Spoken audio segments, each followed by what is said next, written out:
이번 시간에는 사주의 신강사주하고 신약사주에 대해서 한번 알아보겠습니다.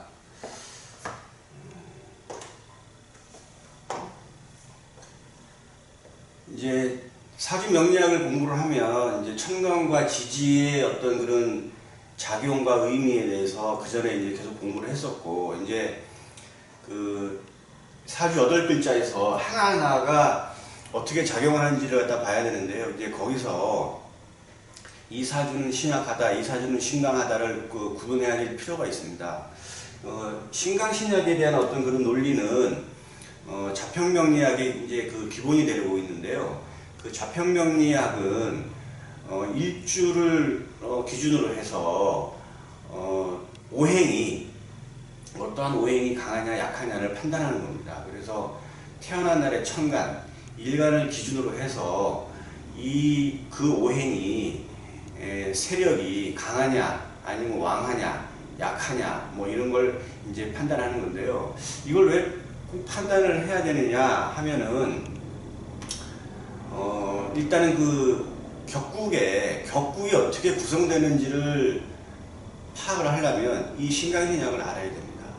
신강신약이 격국을 바꿀 수도 있고 또 격국을 얘기할 수 있는 가장 기본이 되는 그런 세력을 잘 판단할 수 있는 장치가 되기 때문에 저희가 신강신약을 공부하는 이유가 되겠습니다. 그래서 자평명리학에서는 부업용신체계라고 그러죠. 억부용신체계라고도 하는데요.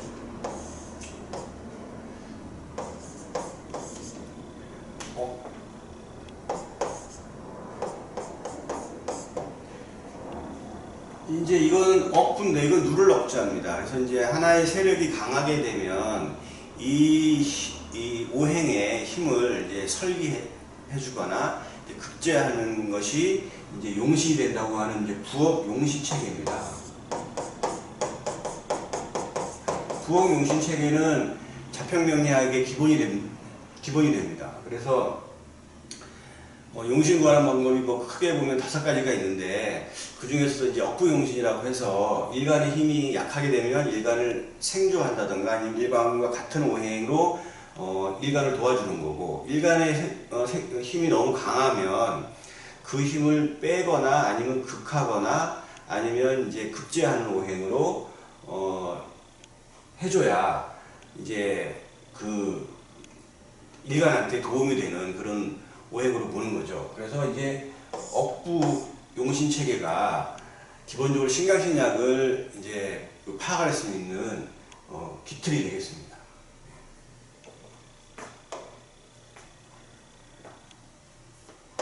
그러면 이제 뭐 신강사주가 좋냐, 뭐 신약사주가 좋냐, 이걸 또 이제 판단할 필요가 있겠는데요.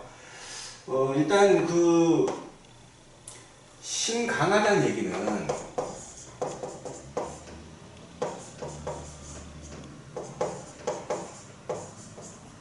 신강, 그 다음에 신약. 신강하면 재성이나 관성을 능히 이길 만한 어떤 그런 힘을 가지고 있기 때문에, 또 그걸 부담할 수 있는 기초가 되기 때문에 신약보다는 그래도 아무래도 신강사주가 여러 가지로 장점이 많다고 볼 수는 있어요. 그렇지만 뭐 신강하다고 해가지고 이 사람의 부귀를 논할 수 있고, 뭐 신약하다고 해가지고 뭐 이 사람이 여러 가지로 뭐 재물이나 관성이나 뭐 이런 어떤 그 인성이나 이런 것들이 크게 도움이 안 된다, 뭐 이렇게 볼 수는 없어요. 이제 사주 자체는 기본적으로 사주 8글자를 전체적으로 다 봐야 되고, 그 다음에 지장간의 흐름도 다 봐야 될 뿐더러, 또 특히나 이제 대운과 세운까지 다 통찰할 수 있는 능력이 돼야 사주를 제대로 볼 수 있기 때문에 신강사주가 좋다, 신약사주가 좋다, 이거를 딱 잘라서 얘기를 할 수는 없습니다. 그래서 신강사주가, 다만 신강사주는 다른 어떤 육신성을 받아들일 수 있는 기본 어떤 능력이 좀 신약보다 낮기 때문에 좀 더 뭐냐면 좋을 가능성이 있는 것이지, 이것을 신강사주는 다 좋다, 뭐 신약보다 좋다, 이렇게 잘라서 얘기할 수는 없다는 것이죠. 이제 신강, 신약을 저희가 따질 때 이제 나 본인이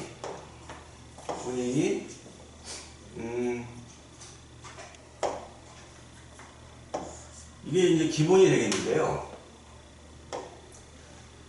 이제 사주에 비견겁자가 많고, 그 다음에 비견겁자, 나를 도와주는 인성이 이제 이렇게 생조를 해주는 것이 많으면 이제 신강사주가 될 확률이 높아서 이제 신강사주가 되겠죠. 그런데 그래서 신강사주는 이제 필요한 것이 이제 이게 강하니까 뭐 식상운이나 재성운이나 관성운이 올 때 좋고, 그다음에 신약사주는 인성하고 비겁이 약하니까 그러면 인성하고 비겁운이 올 때 되게 좋지 않냐, 그 해나 뭐 이렇게 해서. 근데 전혀 그렇지 않습니다. 그 용신이라고 하는 업부용신의 그 부엉용신 체계가 물론 이제 하나의 뭐 이론적으로 뭐 틀린 건 아니에요. 그렇지만 사주 전체적으로 보지 않고 그 하나만 부엉용신 체계, 적평명리의 그 업부용신 체계로 그 용신을 봐서 그 용신윤리에는 좋은 일이 생긴다, 아니면 본인한테 이로운 것이 생긴다라고 말을 할 수가 없어요. 또 그렇게 얘기하면 전혀 맞지도 않습니다. 예. 그래서 심지어는 용신운에 죽기도 합니다. 예. 다치기도 많이 하고. 물론 이제 신약사주인데, 신약사주가 인성운이 오면 좋죠. 근데 그거는 좋을 확률이 있다는 것이지 꼭 반드시 좋게 된다는 걸 의미하는 건 아닙니다. 신강사주인데 관운이 오고 재성운이 오면 당연히 부업용신 체계에서는 좋은 운이라고 봐야 되지만 절대 그렇지 않습니다. 왜냐? 천간에서 어떤 글자가 오든 지지에서 어떤 글자가 오든 그거는 사주 8글자에 다 같이 동시에 작용을 하기 때문에 그걸 전체적으로 다 봐야 된다는 얘기죠. 그 다음에 대운의 어떤 흐름, 그 다음에 세운이 어떻게 흘러가는 흐름, 지지가 어떻게 연지, 월지, 일지, 시지를 작용해서 지장간이 어떻게 변화가 되느냐를 다 자세하고 세밀하게 보지 않으면 사주 감명을 제대로 할 수가 없는 겁니다. 그래서 이것도 신강하다 신약사주라고 하는 어떤 그런 구분하는 틀도 원칙론적에서 저희가 이걸 갖다가 공부를 해야 되는 것이지 이걸 맹신할 필요는 없어요. 그리고 아까도 말씀드렸지만 신약사주 입장에서 인성운이나 아니면 그 비거분에 좋게 뭐 그 사람이 잘 된다, 절대 그렇지 않습니다. 그래서 지금 이게 나를 기준으로 해서, 일간을 기준으로 해서 인성이 나를 도와주는, 그 다음에 비겁이 또 이제 신강할 때 내 힘을 빼주는 식상운, 그 다음에 신강사주가 관성이지만 또 나를 극해줄 때 또 좋게 작용을 한다고 얘기하고, 신강사주가 이제 재성을 극하는 이런 재운이 왔을 때 뭐 좋은 운으로 작용한다고 했을 때 이러한 도표들이 이제 작성이 되는데요. 이제 이거는 뭐 앞으로 이제 자주 이제 뭐 봐야 할 도표겠지만 어쨌든 신강신약에 있어서 그 판단의 기준은 인성과 비겁이 강하면 신강, 그 다음에 식상과 재성과 관성이 세력을 형성하고 있으면 신약사주 이렇게 볼 수가 있겠습니다.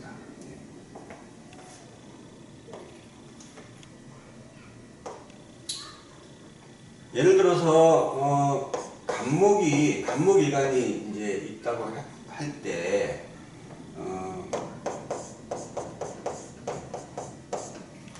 갑인일에 태어났다 그러면 여기 간목의 지장간은 무, 병, 갑이죠. 근데 똑같은 갑이 이제 지장간에 있지 않습니까? 이렇게 해서 통근인데요.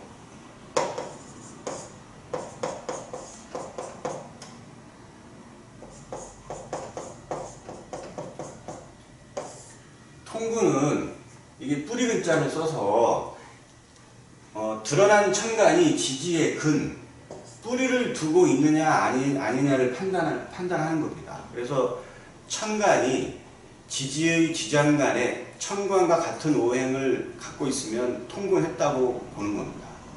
통군했다는 얘기는 지지에 뿌리를 두고 있기 때문에 그 천간이 세력이 강하다는 걸 얘기하는 것이고, 통군하지 않은 천간은 큰 의미가 없어요. 그리고 격국을 만들 수 있는 어떤 그런 위치가 되는 것도 아니기 때문에 통군이라는 건 아주 중요합니다. 왜냐하면 통군을 해서 투출한 천간을 가지고 격을 잡지 않습니까? 그게 격국론인데, 뭐 자평명리에 있어서 그 격국론은 상당한 그 양의 분량도 차지하고 있고 공발량도 엄청나게 많이 있어요. 근데 이제 그 격국론도 물론 이제 아주 중요하지만 격국을 얘기하기 전에 신강신약을 모르면 또 격국을 얘기할 수가 없겠죠. 그래서 다 사주 명리학 자체가 전부 다 이렇게 얽히고 설켜 있어서 이제 이런 강의를 자주 이렇게 반복해서 듣다 보면 처음에는 무슨 말인지 잘 이해가 안 갈 수 있지만 자주 여러 개를 갖다가 이렇게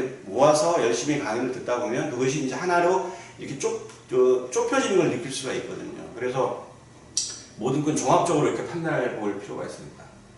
그래서 일간인데 간목일간이 갑일에 태어났다고 하면 이거는 이제 통근을 한 거죠. 갑이 요 지지에 이제 통근을 했으니까 이죠. 네. 통근을 하는 순간 이 간목일간은 신강하다고 볼 수가 있어요. 그렇다고 해서 무조건 신강하다고 볼 수 있는 건 아니고, 이제 주변에 여기 이제 시간하고 그다음에 월간, 연간이 있지 않습니까? 이제 다른 유의 천간들이 어떻게 구성되어 있냐를 봐야 되는데, 일간이 지지 어디에 한 군데라도 통분이 되면 신강 사주가 될 가능성이 아주 높다는 거죠. 거의 개연성이 상당히 높아요, 그게. 근데 만약에 이제 여기에 옆에 이제 묘가 왔다든가 이러면 이거는 계절을 얻은 겁니다. 이건 이제 월지에 통분한 건데, 이거를 득령이라고 합니다. 득시라고 합니다. 이게 득령을 하면 이건 신강보다 더 세요. 신왕하다고 합니다.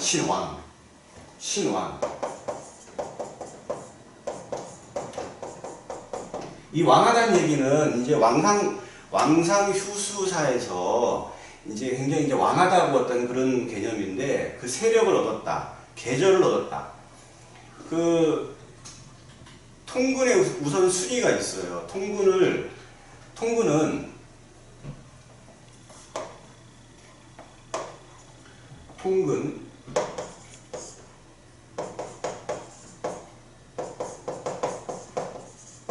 통근의 우선순위는 월이 가장 높습니다. 월이 가장 높고, 그 다음에 시, 그 다음에 일, 그 다음에 연예. 그래서 월지에 통근한 일간은 세력이 가장 강합니다. 이제 왜 월지냐면, 이제 태어난 날의 천간이 예를 들어서 이제 갑일간이다 그랬을 때, 이 갑은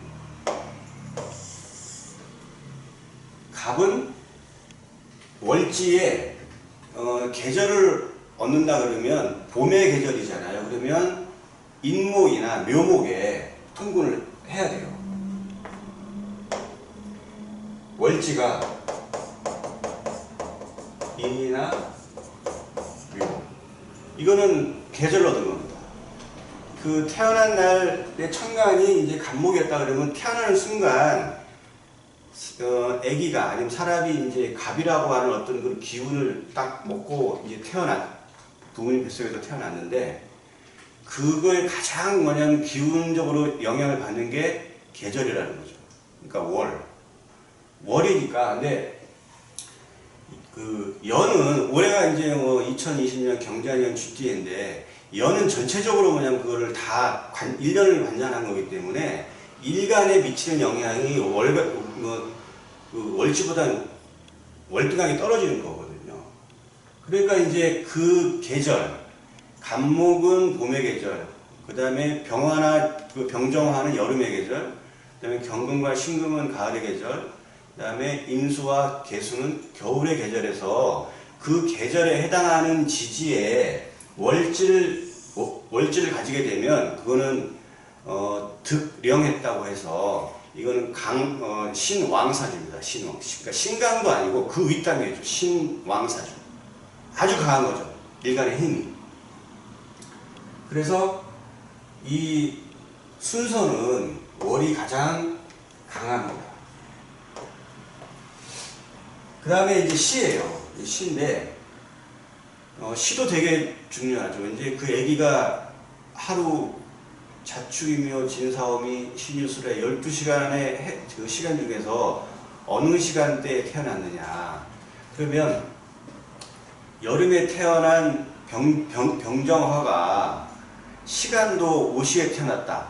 오시에. 그러면 오시는 낮 11시 반부터 오후 1시 반까지 2시간이지 않습니까? 그러면 화의 오행이 엄청 강한 거예요. 그게. 그런데 병정화 일간이 겨울에 축시에 태어났다. 이러면은 사실은 뭐냐면 태어난 거는 그 병정화 일간이지만 실제 세력을 갖지 못하게 신약사주로 볼 수 있는 거거든요. 그러니까 이제 신강신약을 논할 때 그 일간이 월지에 통곤하는 것이 가장 강한 거고, 그 다음에 시간, 그 다음에 그 날이 어떤 날이었느냐 중요하고, 이제 연이 가장 약해요. 그래서 세력이 이렇게 강하게 되는 겁니다. 일간이 월지에 통곤한 것이 가장 세력을 가장 강하게 되는 거고, 그 다음이 시지, 그 다음에 일지, 그 다음에 연지, 이렇게 되며, 만약에 일간 옆에 뭐 을목이 있다 그러면 똑같이 다 또 통군이 뭐 된다 그러면 더 이제 세력이 강화되겠죠. 그 다음에 연지에서도 막 통군이 있다. 그러니까 그 세력이 더 심각해지려면은 여러 군데 통군을 많이 하면 할수록 세력이 강해지는 겁니다. 그리고 같은 천간이나 나를 도와주는 인성운이 천간과 지지에 많으면 많을수록 심강하다고 볼 수가 있겠죠.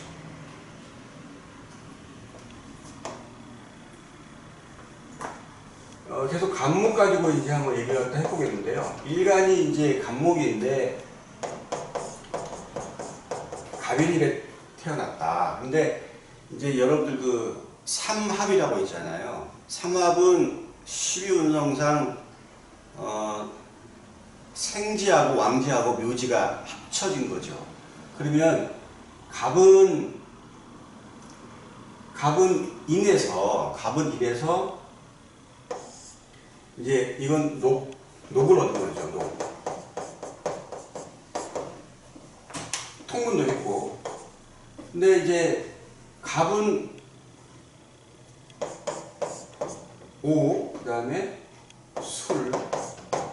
이제 이렇게 인호술이, 예를 들어서 인호술이 이제 그 삼합이 되면, 이거는 이제 어떻게 되냐면, 인호술 화국이 되죠, 화국. 화국이 되면, 원래 간목은 인목의 통문을 갖다 하는데, 인호술 화국이 되는 순간 이건 통문이 또 안 됩니다. 왜냐면, 이 삼합이 되는 순간 이 인목하고 이 술토는 화로 바뀌어요, 이게. 오행이. 그래서 이런 것들도 잘 봐야 됩니다, 이게. 이런 식으로 지지에서 삼합국이 형성이 되면 통분이 안 됩니다.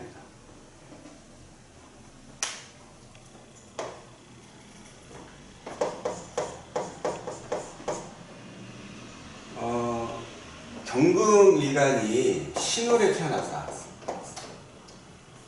그러면 아까도 제가 얘기한 대로 이제 신왕한 사주의 가능성이 아주 높습니다. 왜냐하면 이제 월지에 계절을 갖다가 얻었잖아요. 월지의 계절.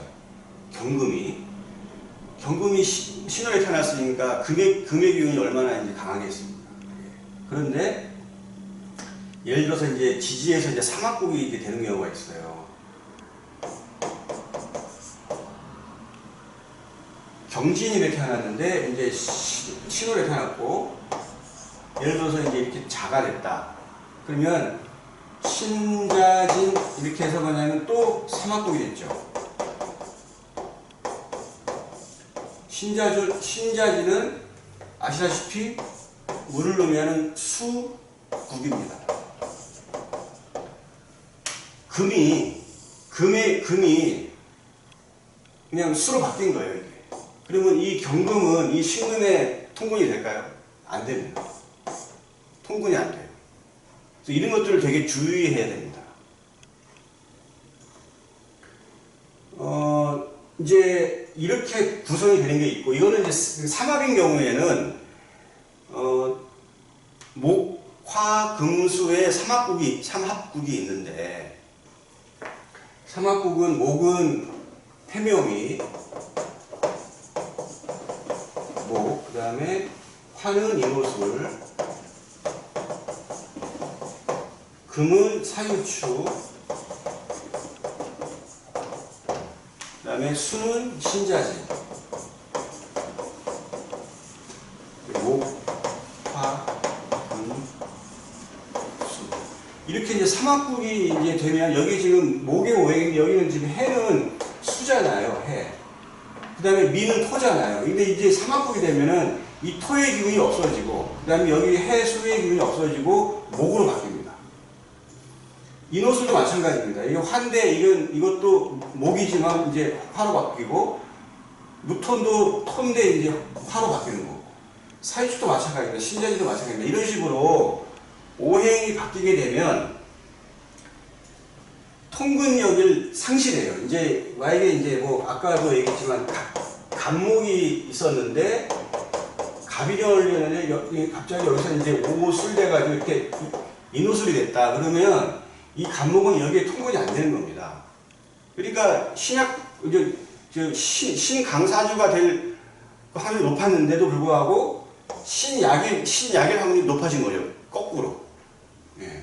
그래서 이런 것들을 잘 봐야 되기 때문에 지지에서 삼합국이 형성이 되면 통근력을 상실한다는 걸 갖다가 잘 명심을 해서 신강신약 판단에 아주 중요한 기틀이 되니까 꼭 암기를 하셔야 됩니다. 또 하나가 있는데요. 이제 그 삼합 말고 이제 방합이 있잖아요.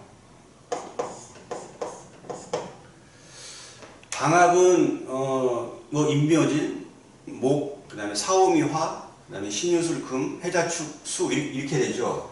예를 들어서 갑자,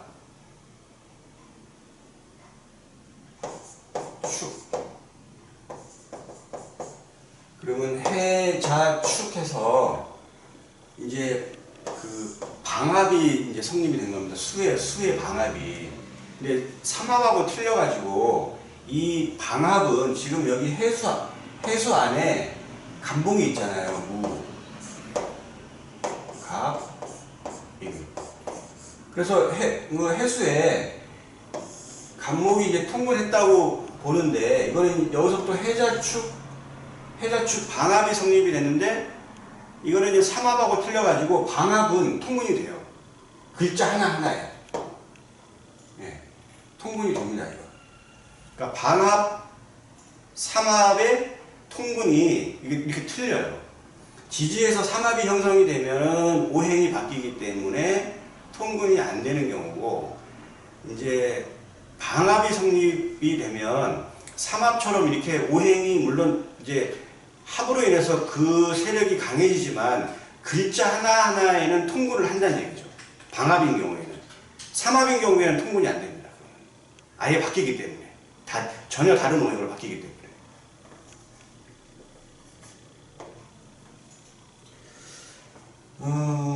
그 다음에 이제 신강신약에서 또 이제 그 변화 요인이 있어요. 뭐냐면 대운인데요.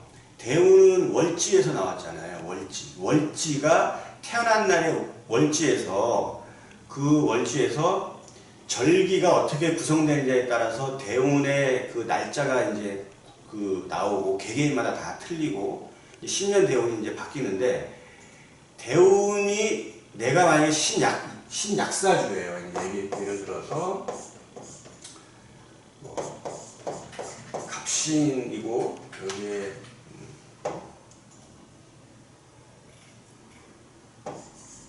자가 왔지만 이제 예를 들어서 이제 여기 간목 일간이라고 했을 때 지금 여기서는 간목이 지금 이제 통근이 된 게 지금 전혀 없잖아요. 월지에도 지금 통근하지 않았고 그 다음에 일지에도 통근하지 않았어요. 그런데 대운에서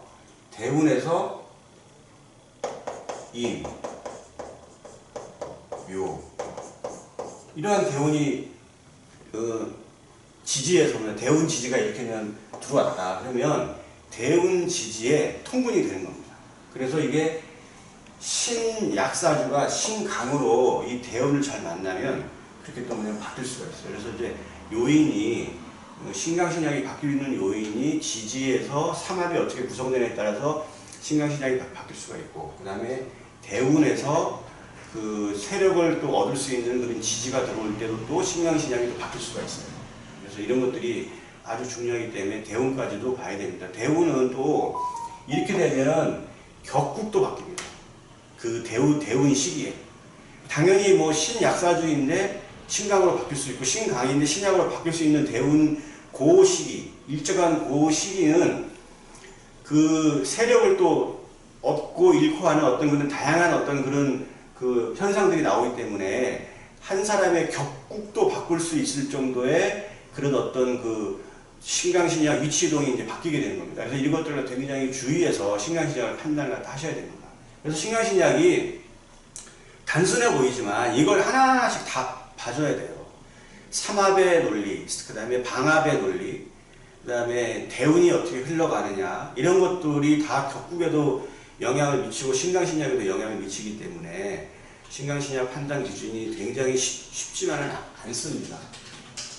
그래서 기본적으로 신강하다는 얘기는 내가 월지에서 월령을 얻었다고 하죠. 그러니까 계절을 얻었다, 득시했다고 이제 이렇게 하는데 그렇게 되면 그 신강사주가 될 확률이 아주 높은 거고 그 다음에 일지에서도 통분했다 그러면 거의 그냥 신강이라고 이제 봐야 되겠죠. 봐야 되고 그 다음에 그렇게 이제 세력이 비겁, 인성이 많게 되면 비겁과 인성이 나를 갖다가 생존해주는 어떤 인성의 기운이 왕하고 여기서도 뭐냐면 계절을 갖다 득했고 이제 이렇게 되면 이제 신왕사주로 이제 볼 수가 있는 거예요. 이렇게. 그래서 아까도 제가 초반에 말씀드렸지만 신약사주, 신강사주가 이걸 구분을 해서 내가 신약하니까 인성운이 들어오면 좋다. 전혀 그렇지 않습니다. 예. 뭐 사주를 이렇게 많이 저도 이제 현장에서 임상해보고 이제 사주 감명도 해보고 하면 신약사주가 인성운에 좋았어요 하면 틀릴 확률이 엄청 높아요. 그렇게 보는 건 아닙니다. 예. 그렇게 해서 그 사주 공부하시면 그 땡쳐요. 예. 인성운이 들어오면서 자 그러면 대운도 봐야 되죠. 세운도 봐야 되죠. 그 다음에 지장간은 또 가만히 있습니까? 지장간이 또 흔들리잖아요. 그러면 지장간이 또 이렇게 나와서 다른 천간하고 어떻게 엮이느냐 이런 세밀하게 어떤 그런 수학과 같은 어떤 그런 도출식을 아주 명확하게 그걸 구분해내지 않으면 사주 감명이 쉽지가 않습니다. 그래서 신약사주가 인성운에 반드시 좋다 얘기할 수 물론 이제 인성운에 좋을 확률이 높은 거죠. 내가 신약하니까 나를 도와주는 오행이 들어오는 해나 아니면 대운에는 좋을 확률이 높다는 것이 반드시 그렇다는 건 아니라는 거죠.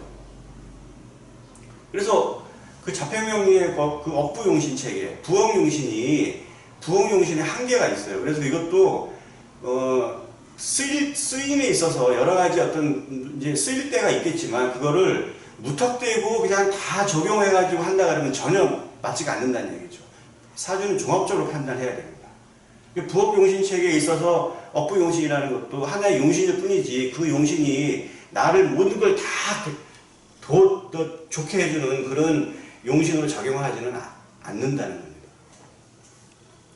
신강사주가 신강사주인 경우에는 나의 세력이 강하니까 당연히 내 힘을 빼주는 식상운이나 재성운이나 관성운이 올 때 좋아야 되죠.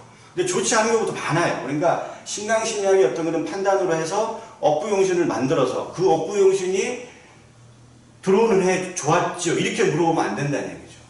예.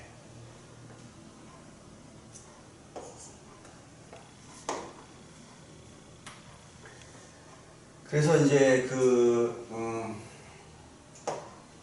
또 이제 지지에서 이제 합이 되는 경우가 또 있습니다. 합. 계속 간목 기준을 한번 볼게요.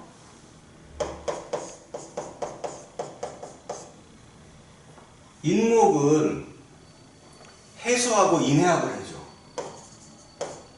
인해합. 육합이지 않습니까? 네, 육합. 합을 하면 이 합력으로 인해서 이 통근하는 힘이 좀 다소 떨어진다고 봐야 돼요. 다소 떨어져요. 간목이 갑일주가 만약에 신월에 태어났다. 그러면 이건 충이 되죠.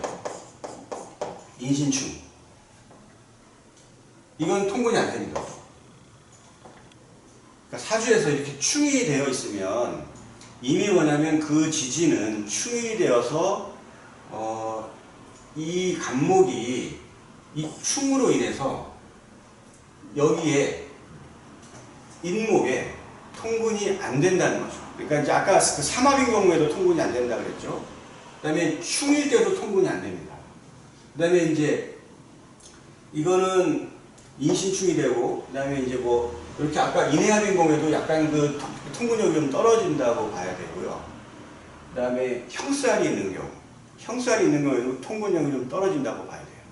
그래서 이 신강신약이 아주 모호한 경우도 많고 애매한 경우도 많고, 이게 신강하냐 신약하냐를 구분하기가 아주 애매한 사주가 가끔가다 있습니다.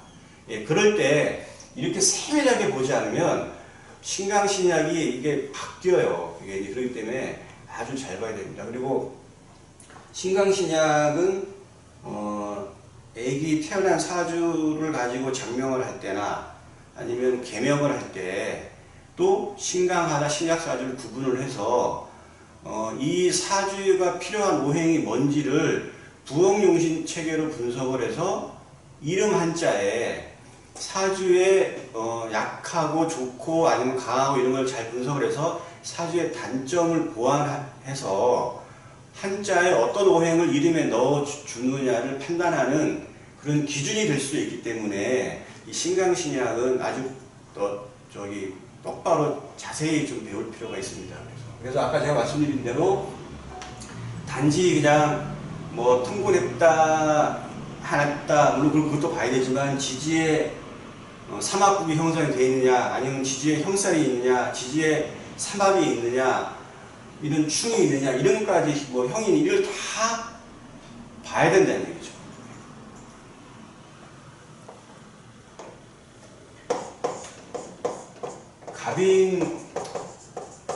갑인 일주가 여기서 이제 5화가 5월에 이제 났다 그러면 이거는 여기는 이제 아직 없다고 치고요.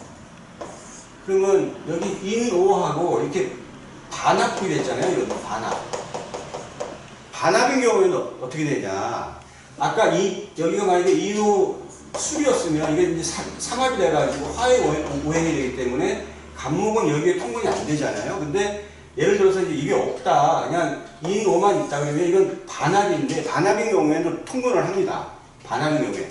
삼합인 경우에만 합화오행으로 바뀌기 때문에 그거는 통근이 안 되는 거고 인5가 이렇게 반합이 됐을 때 삼합이 아니고 반합이 됐을 때는 통근한다고 보는 거고 이제 아까 여기서 갑이 이제 해시에 타났다 그러면 인의 합이 되잖아요. 이때는 통근력이 좀 떨어진다고 보는 거죠.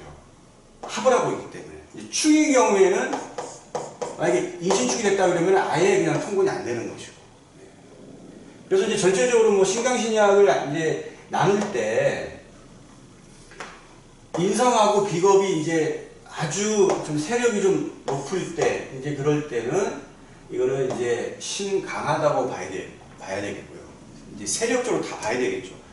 뭐 어떻게 뭐 숫자적으로 얘기할 수는 없겠지만은 뭐 최소한 이제 비겁과 인성의 기운이 한 뭐 최소 반 이상은 좀 올라가 줘야 이제 신강하다고 이제 볼 수가 있고, 신약사주는 이제 나의 힘을 빼는 이제 식상이나 재성이나 관성이 이제 세력을 형성을 했을 때, 세력을 형성한다는 얘기는 기본적으로 월지나 일지의 통분을 하고, 그 다음에 다른 어떤 그런 나를 극하는 관성이나 재성들이 이제 천간에도 있고 지지에도 많이 있고 최소한 어떤 그런 세력들이 형성이 돼서 나를 위협할 정도가 되면 이제 신약사주가 되겠죠. 그래서 이제 오늘 뭐 전체적으로 이제 그 신강 신약사주에 대해서 이렇게 봤는데요. 앞으로도 이제 신강 신약이 여러 가지 어떤 그 논리를 주장하시는 분들마다 좀 틀린 얘기도 많이 하시고 이렇게 하는데, 저는 제가 오늘 이제 설명드린 것들은 굉장히 일반론적인 것이고 반드시 알아야 될 것만 제가 이제 말씀드렸습니다. 앞으로 이제 그 명리학 공부하시는데 많이 도움이 되었기를 바라겠습니다. 예, 감사합니다.